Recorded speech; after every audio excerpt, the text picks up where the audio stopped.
So hello everyone, myself Marank is present here to share some of my learning experience on the deep learning topic, that is how we can build a neural network for a handwritten digit classification. So in this particular notebook I am giving an overview that what we will look at it. So in this particular notebook we will classify the handwritten digits using a simple neural network which has only the input and the output links, and then we will add a hidden layer and see how my model is performing on the how my model is performing when what is the performance of the model when it improves. So for basically for getting deep involved into this, that what I have done and to that what I have done basically. So I will take you through the one slide of getting just recalling what is deep neural network and how the deep neural networks perform. So I will take you just to the one slide. So here we have our the what is deep neural network at first. So deep learning is implemented through a different neural network. Now, what is neural network? The motive behind the neural network is only the biological neurons. So now again, what is neuron? So neuron is nothing but a different brain cells on the on which our brain actually works. So what is our so now here what is the brain cells? So brain cells is nothing but the different input feature, multiple input feature that we have. So the each input multiple input feature gets multiplied with the initial randomly assigned weights. So now here what is the weights? So let's take an example of a classification problem that we have a business case that to find whether a customer will buy a health insurance or not. So for buying a health insurance or not, we must have a different input features. So let's assuming what will be the input feature. So first input feature will be the person must be educated.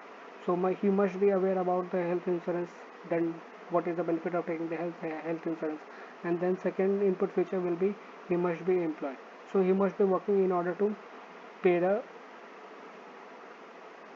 charges the that it basically has. So now the third input feature will be his savings. So I will just look into the savings, just randomly assumed that this might be an input feature for health for taking a health insurance. So now what will happen? So is nothing but our each input feature will get multiplied by the each weights, randomly assigned weights. So here randomly assigned weights, our first input feature that was the education criteria, it will get a weightage of 0.7%. So now second, the employed criteria will get a percentage of 0.2, and then third, the saving will get a weightage of 0.1. So now what will happen, our first input feature will get multiplied by the weightage of the weights of 0.7. So now what will happen, by the each multiplication of each input with each weights, it will then transfer to the processing element.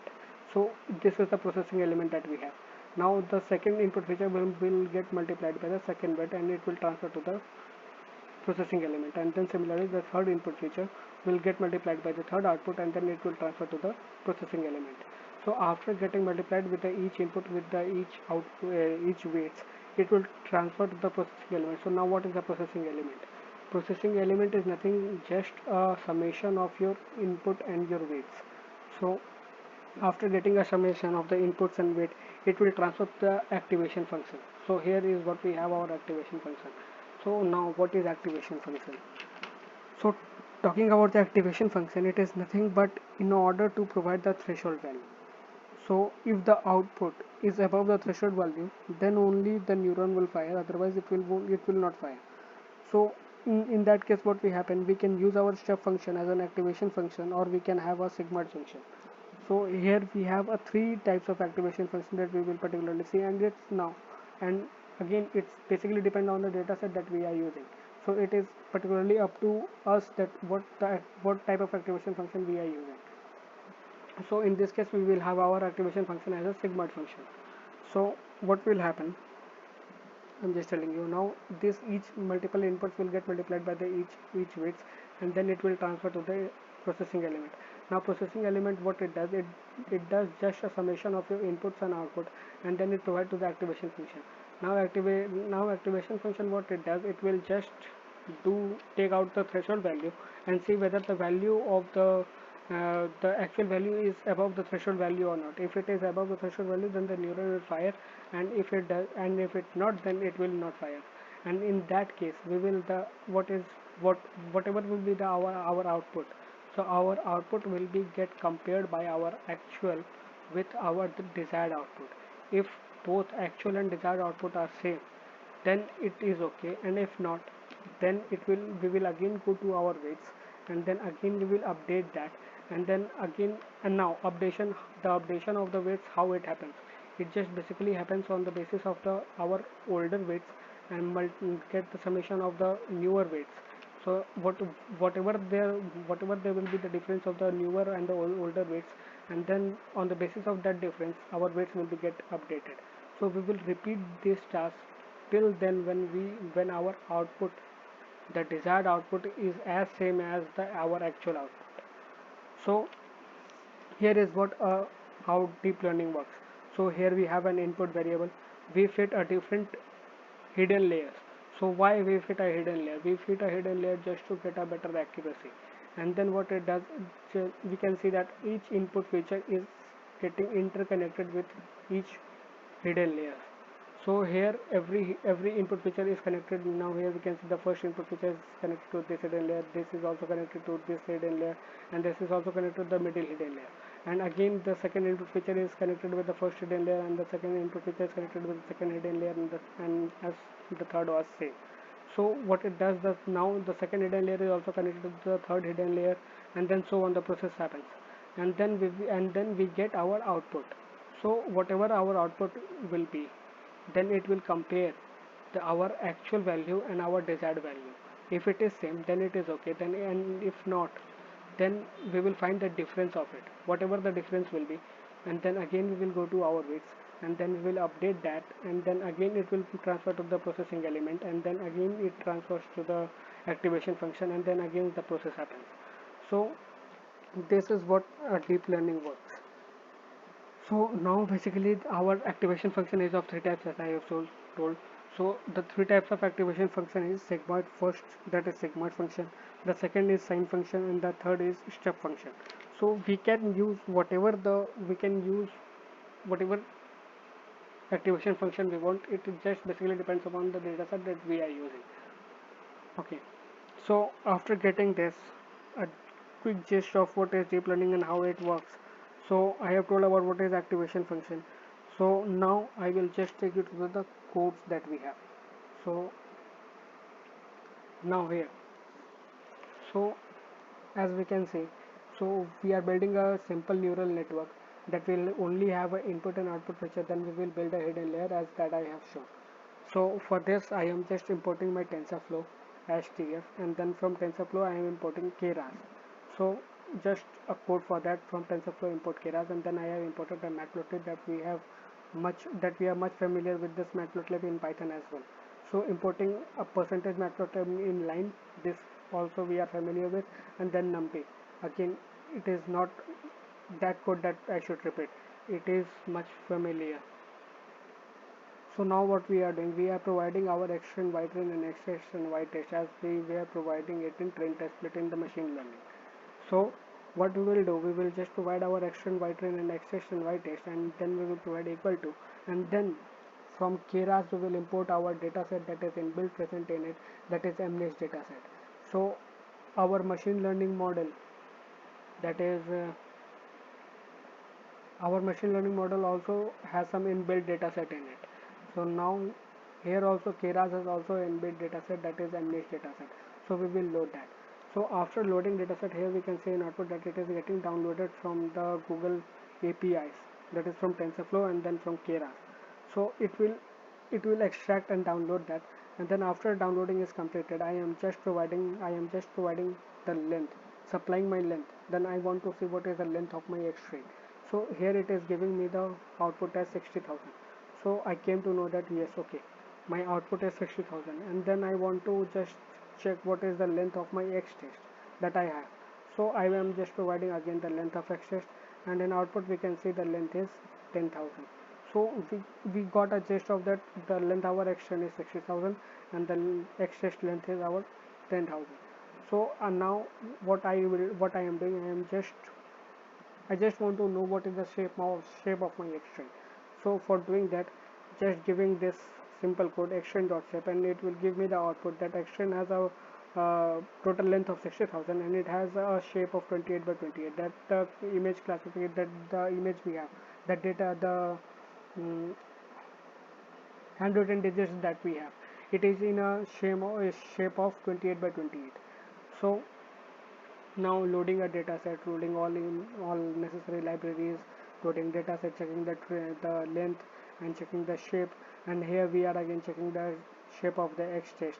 So we have our 10,000, the length is 10,000, and again the shape is about 28 by 28. So again I am checking that what are the values of my X string. So here I am giving the X string dot 0 in square brackets, so it will give me all the values that I have in my extend in two-dimensional array. So here we can see that all the outputs are in the form of 2D array. So after getting here all this, we are now what we will do, we will just import, just we will not import, we have imported matplotlib.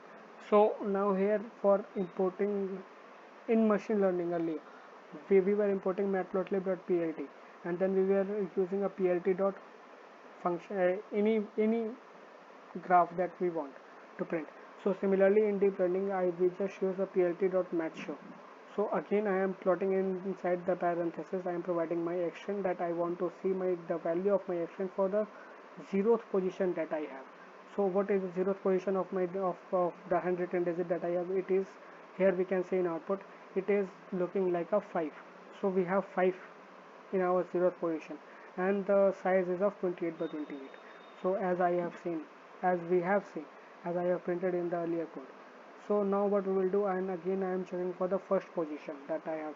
What is the digits in my first position? So here I am getting an output that it is a 0. So it is exactly looking to a 0, if we can see, not deciding by its shape, size, but it is giving me a figure of 0, that 0 has a round figure. So now we have checked for our zeroth position, we have checked for our first position. Now we will check for our second position, that what is the value of my second position, just to know that what are the values.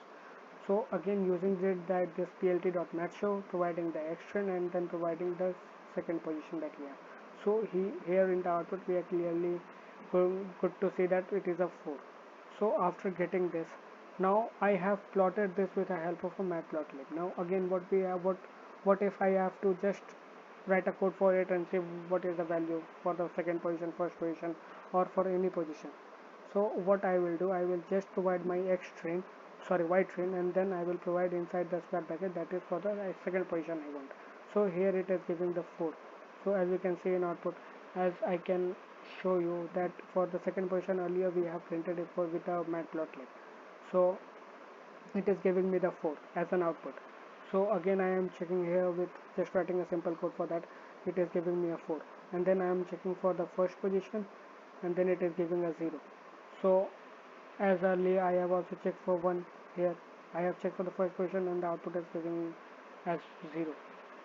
So again we are good till now. So we have checked our that what are our values, we have imported libraries, we have imported data, checked our shape, size, strain, x test value, y test value, what are the length of that x strain and x test. Now what we will do, we will just check that what are my values till the sixth position, first position to sixth position, zeroth position to sixth position. So now we will do in our Y train that I want to say in my Y train, then I have this output as an array in the form of array, and then it is giving me the output as 504192. As if you remember, then we have our first digit as 5. In the zeroth position we have 5, in the first position we have 0, and in the second position we have 2. Similarly here we can see that the output is in the zeroth position we have 5, and then in first position as 0, and then first position as 4. So it is good that we are quite okay with this. So now what I am doing here, so I have X train as if we remember, the value of the length of the X train was around 60,000, and the length of X trace was around 10,000. So the values, we will now what we'll do, we will just scale our values, so it will be remain between, the values will be between 0 and 1. So for in order to get a better accuracy, if we will not scale our value, then the accuracy we will get, we will then we will also get our accuracy, but it will not be that much accurate that after scaling it will. So we will just scale our values. We will just do xtrain and divide it by 255. So what, why 255? I can show you here that the maximum the value that we have 968.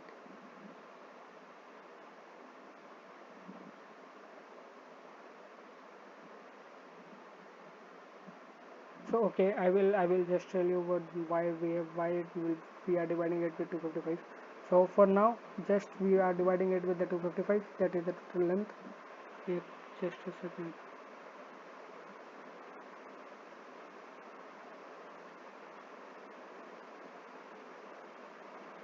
Okay,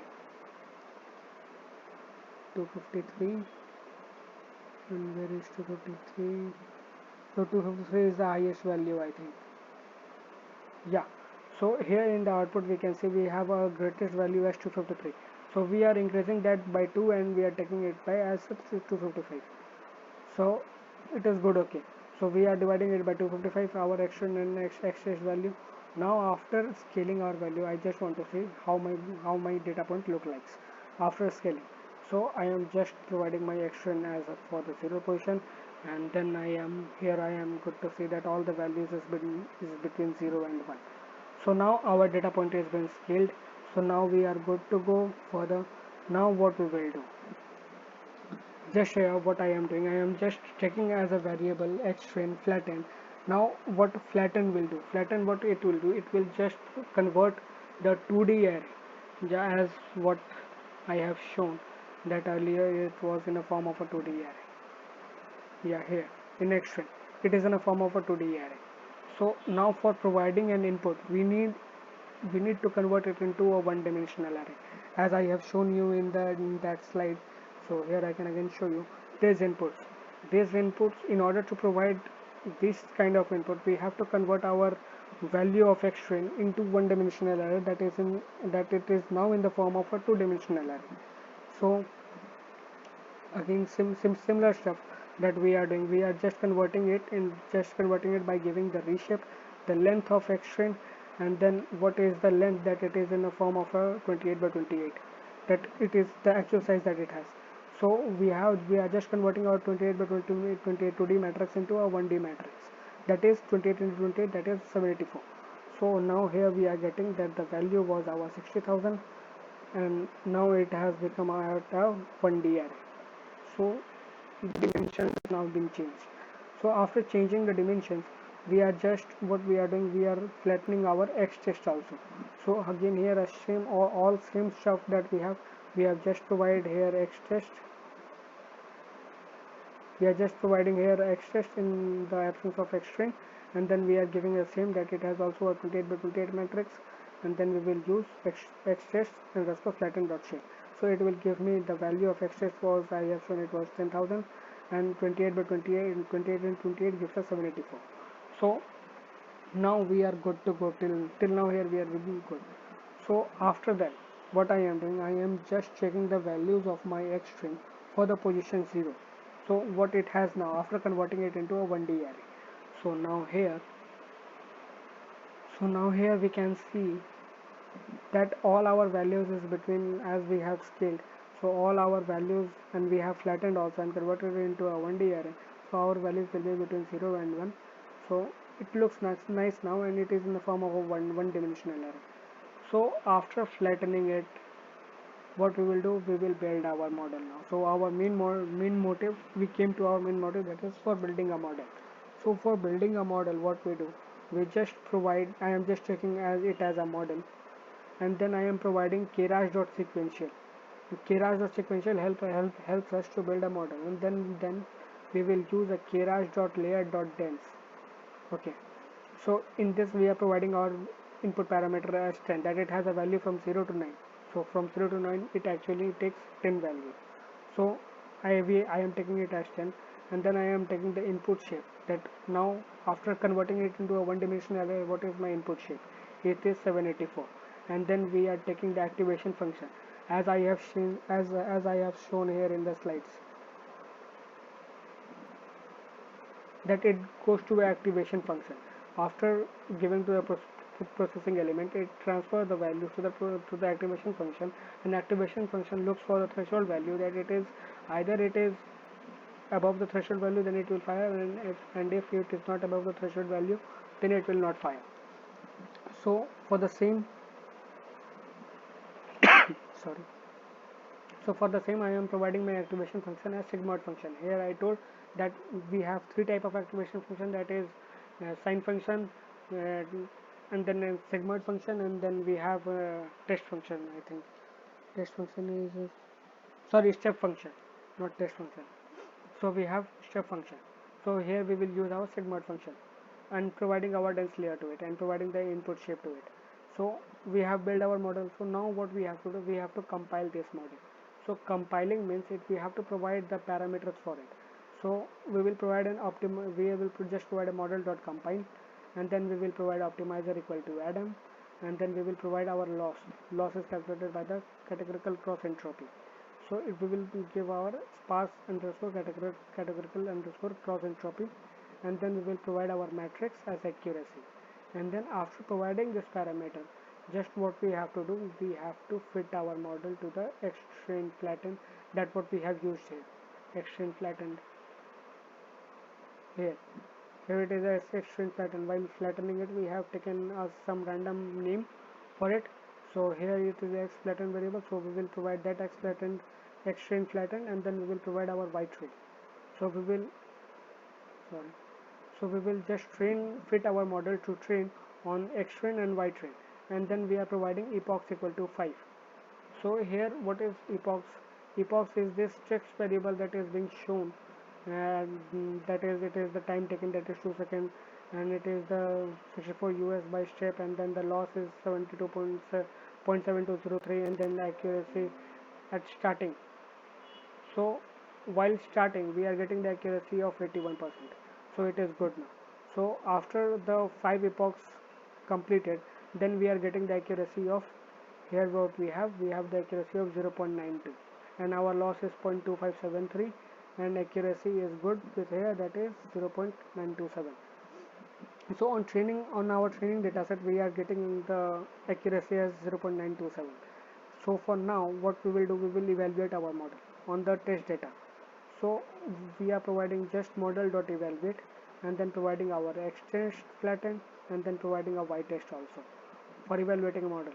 So now here what we will, after getting an output, we will see the accuracy is also our 92%, which is good. As what we are getting in our train data, we are getting it in the test data as well on the unseen data, and the loss is here 26.2676. So it is good now. So after evaluating the model after creating a model, after compiling it, and after fitting, then we have evaluated our model, and then hence we have find a better accuracy on that. So now what? Now we will just check our plt.match show for the X test. That what is my a variable that I handwritten digit in my X test in for the 0th position. So it is 7. Okay, I am getting this as 7 for the 0th position. Then I will predict that my model is predicting same or not. So here what I have done, I have supplied a Y predicted, and then I have provided a model dot predict because I have to predict. So on where I have to predict, I have to predict in X test. So what is the variable name for that? It is X test dot flatten. So I have used that X test dot flatten, and then I have used Y predicted, and then provided a parameter for the 0th position, that is 0. So now here what it is giving, it will not give 7, but it will give all the values that is present for the 0th position of 7, that is from 0 to 9, that is total 10. If we count that, it has 2, and then 2, 4, 5, 6, 7, 8, and then we have 2 here 10. So we are getting 10 values for the 0th position of 7. So now here, as I have to predict whether my model is predicting accurate that it has a, for the 0th position it has 7 or not. So how we can find that? We can find it by the np.argmax. So np.argmax, what it does, as we know it in Python and NumPy, np.argmax provides us the highest value that we have in our X test for the 0th position. Okay, so it will particularly provide me the 7 for the 0th position. It is providing me 7. Now again I have to just randomly check what it is giving me accurate value on other or not. So now what I will do, I will just again provide a plt.matchshow and then provide a xtest, and then now I will provide for the first position. So now I just want to see whether it is giving me accurate prediction or not. So for first position in the output we can see here it is true. So now again what I will do, I will just check all the values for the first position that it has or not. So again it is giving me the all the values related to the first position in with the 10 values, that is from 0 to 9. So again I am printing my argmax np.argmax and giving the first position. So now it is giving me 2. So we are good that that our model is predicting better, much better. So we have got our accuracy as 92.7 something, as we can show that yeah, here we have a accuracy of 0.92. That it means 92 times it will predict a better, but it will give a better prediction on your test data. So now we have checked our first position, zeroth position, and then now what I will do, I will just provide this y predicted levels, and then I have written a loop for that. So for separate that, what for why I am doing this, I am just telling you that here we can see we have the output in a form of array, and then we have output in a form of array which is togetherly combined, and we have to separate them into each classes. So I just want this variable in one class, this variable in one class, and this value in third class as well. So for this I am just separating it. For separating a class I am just using a y predicted dot labels, and then I am providing my np.argmax that it will search, and in the for loop I have written the for loop for I in range, and then I have provided the range as y predicted. So I want that it should search in the y predicted that I have taken for the predicting the values for the first position or second position as well. So I am providing that y predicted. So now after running that, I am just checking that whether it has correctly classified or not in each classes. So I am just checking y predicted dot labels, and I want to check from the 0th position till 5th position. So now it is giving me 72104. So now we are good till here. So we have flattened our variable, we have fitted our variable, we have predicted our variable, we have checked for the 0 position, first position as well for the test data, and it is predicting good. It is giving us a better accuracy. Now what we will do, we will just import a classification report. So as we all know that what is the classification report, classification reports help us to see that how my model is performing. It is basically used in the classification problems just to check how our model is performing. So for that I am just using a variable name as cm, and then I am using here, we import a classification report from TensorFlow, that is tf.math. We have to use a tf.math, and then by providing dot we import a classification underscore matrix, and then we provide labels equal to ytest, that my labels are ytest, that I want to import that I want to check how my model is performing on our test data. So here labels will be our ytest, and the prediction I will provide that the predicted labels. So after providing them I am just running a cm, that is nothing but a confusion matrix. So here we are getting the output as 92, 0 to 1. It is giving me a confusion matrix, that is, but it is not quite good interpretable that anyone, that it should be like that anyone can know that yes, what is going on in the confusion matrix, what is confusion matrix. it should it should display your result. So for that I am just plotting it with Seaborn. So for plotting it with Seaborn I am just using a plt.figure size that I am provided 10,7. Then I am using a heat map, because heat map is a best map to show to display a confusion matrix, that it is good to display with a heat map. So I am just providing inside a parenthesis, that is I want a confusion matrix, and n not equal to true will provide me all the values that I have inside that each square boxes, and then I am using as fmt equal to d. So here I am providing my x label as predicted, I am providing my y label as truth. So it is giving me, after running this, it is giving me the output of a confusion matrix in the heat map. So now here, what is the motive of importing this heat map with a CBOL? We have find out our confusion matrix here also. So what is the motive here? So we are good to see that 962 variables that the actual value was 0, and our model also predicted it as a 0. And now for the adjacent square we have 1108 values, that is the class second, that it has an actual value of 1 and it also predicted as 1. Now we have 943. Here what we can say that the actual value was 2, but from it wrongly predicted 23 as a class 2. So all the values that is in square boxes is our error, and all the adjacent values, see, it is quite getting increases till here, and then it slightly decrease because there is some misclassification and because of some errors, and then it is quietly increasing here also, and then it is slightly being decreased to the last. So high, so whenever there is a high color, then it is a highly correlated. That's what I want to say. It is that's what I want to say, and it is quite good interpretable, that anyone can interpret that what our confusion matrix want to say, that what our heat map is saying about the confusion matrix, how my model is performing, how my model is behaving. So after getting this kind of gist, now what we will do, we will just what was our next motive. So here what sort of things we have done. We have provided our input variable, we have provided our weights, we have assigned to the function that is nothing but the summation of each input with a multiplication of each input with the each weights, and then a summation of it. Then it will provide to activation function. So for providing it to activation function, we add a hidden layers for getting a better accuracy.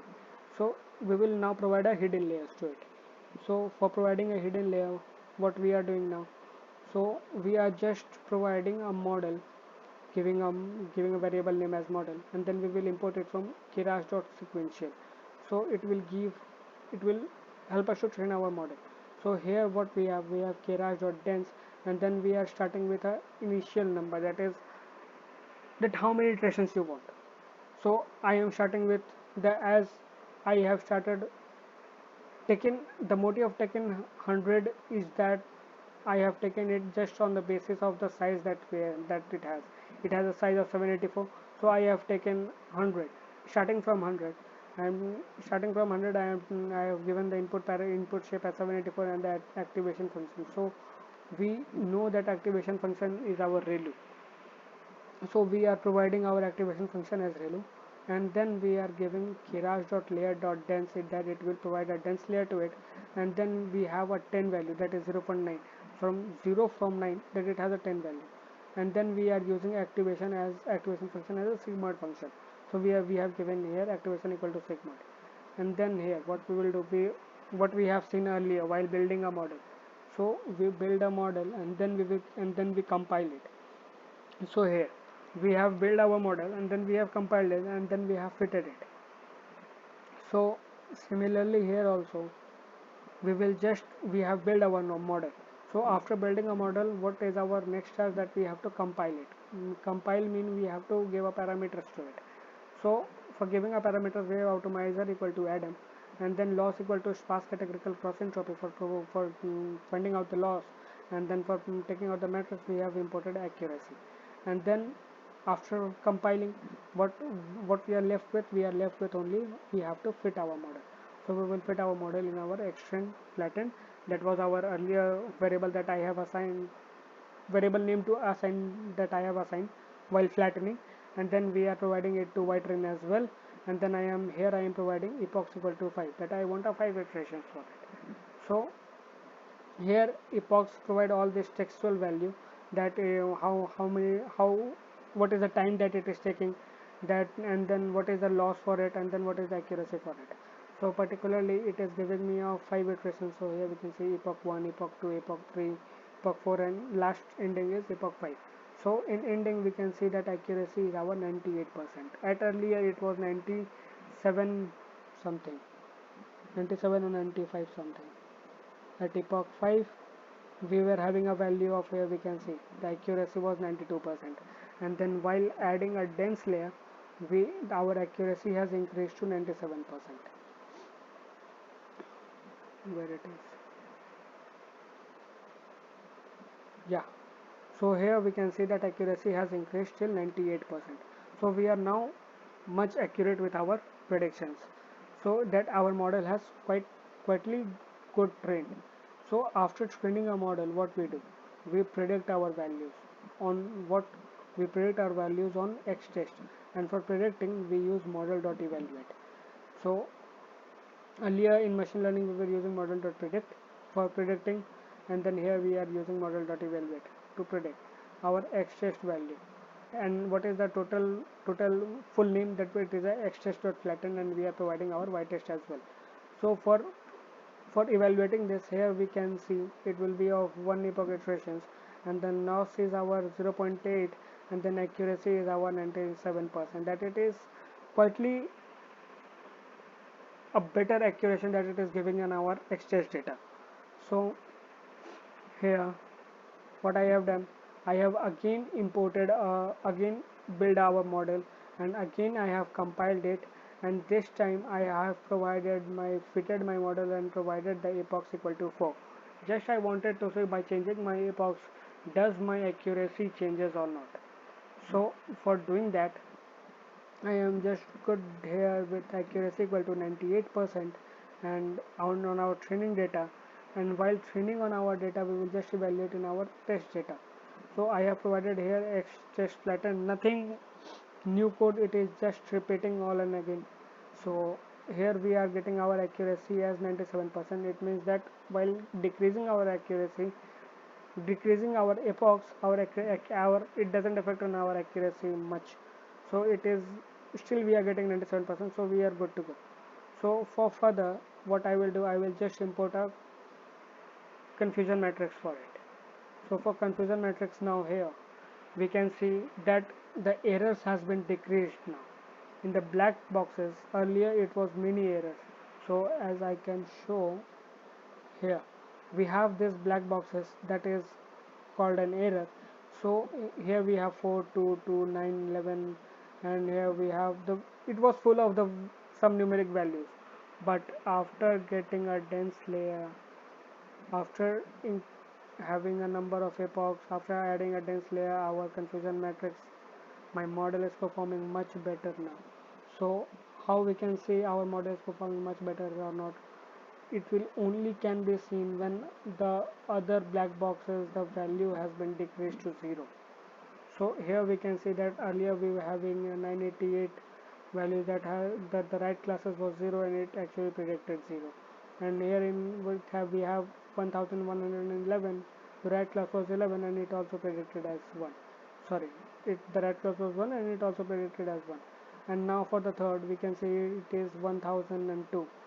The right classification was 2, and it also rightly classifies as 2, as we can see earlier that here we have in the third we have 943, and here 10 values has been actually classified as 10, and then other 23 as another these values has been wrongly classified as 2.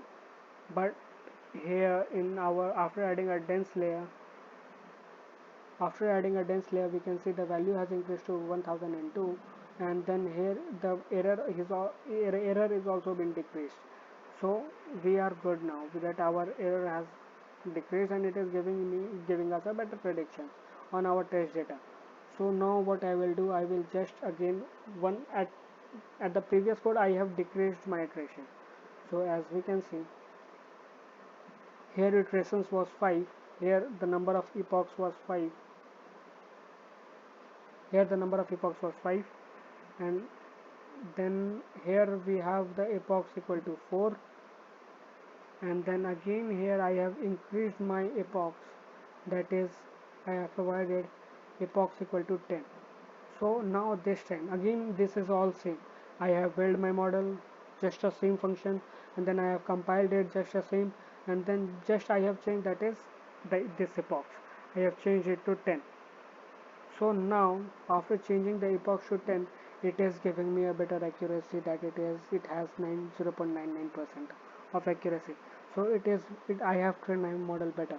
So just see what is my accuracy on the test data. So we have a accuracy that is extreme flattened, and it has the value something equals to 0.9794. So it is actually to 0.98. So I am getting a better accuracy to my data set on on the basis of what we have trained our model. So while increasing the number of epochs to 10, our training data in the accuracy of our training data set increases to 99%, and our test data set increases to 0.979, that is basically 0.98%. So after getting a gist of this, what I have done now, I have just predicted my y predicted. Just choose this for a confusion matrix, plotted again same, and then here we can again see that the values has been increased. Here earlier it was 968, then we have 1002, earlier we have now 1126, and then we have 1006, we have 1010, and the value is increased to 963, and errors has also been reduced now. So after getting this, what we will do now, after, so we don't need to provide this, provide our what, provide our input shape all the time. So just to get rid of that, we are just using a flatten layer, so that we don't have to call a reshape for every input data set. So for doing that, we are just giving all the same code, that is model.keras sequential, then I am using keras.layer.flatten, and then once I am providing it to input shape, once I have provided that is 28 by 28, just by adding a flatten to our model, so that we don't need to give a reshape all the time. So now this time I will not give a reshape, I will just give a keras.layer.dense. I will use here iteration as 100, and then I will directly use activation equal to relu. And then again I have built a keras.layer.dense with a 10 iteration, because we have from 0 to 9 we have 10 values, and then I have provided activation equal to sigma, and then we have compiled it, and then we have fitted our model with 10 epochs, and after that I am getting accuracy of 99.54. So we are getting a better accuracy, and still we are providing it to the evaluate our model, so it will give us accuracy of 97.41, but still it is a better accuracy. So getting a 97% accuracy in our test data, so it is not that much bad, it is actually good. So I think, hope you liked it. So this is all for today. Have a good day, have a nice day, and stay safe, stay healthy. Thank you.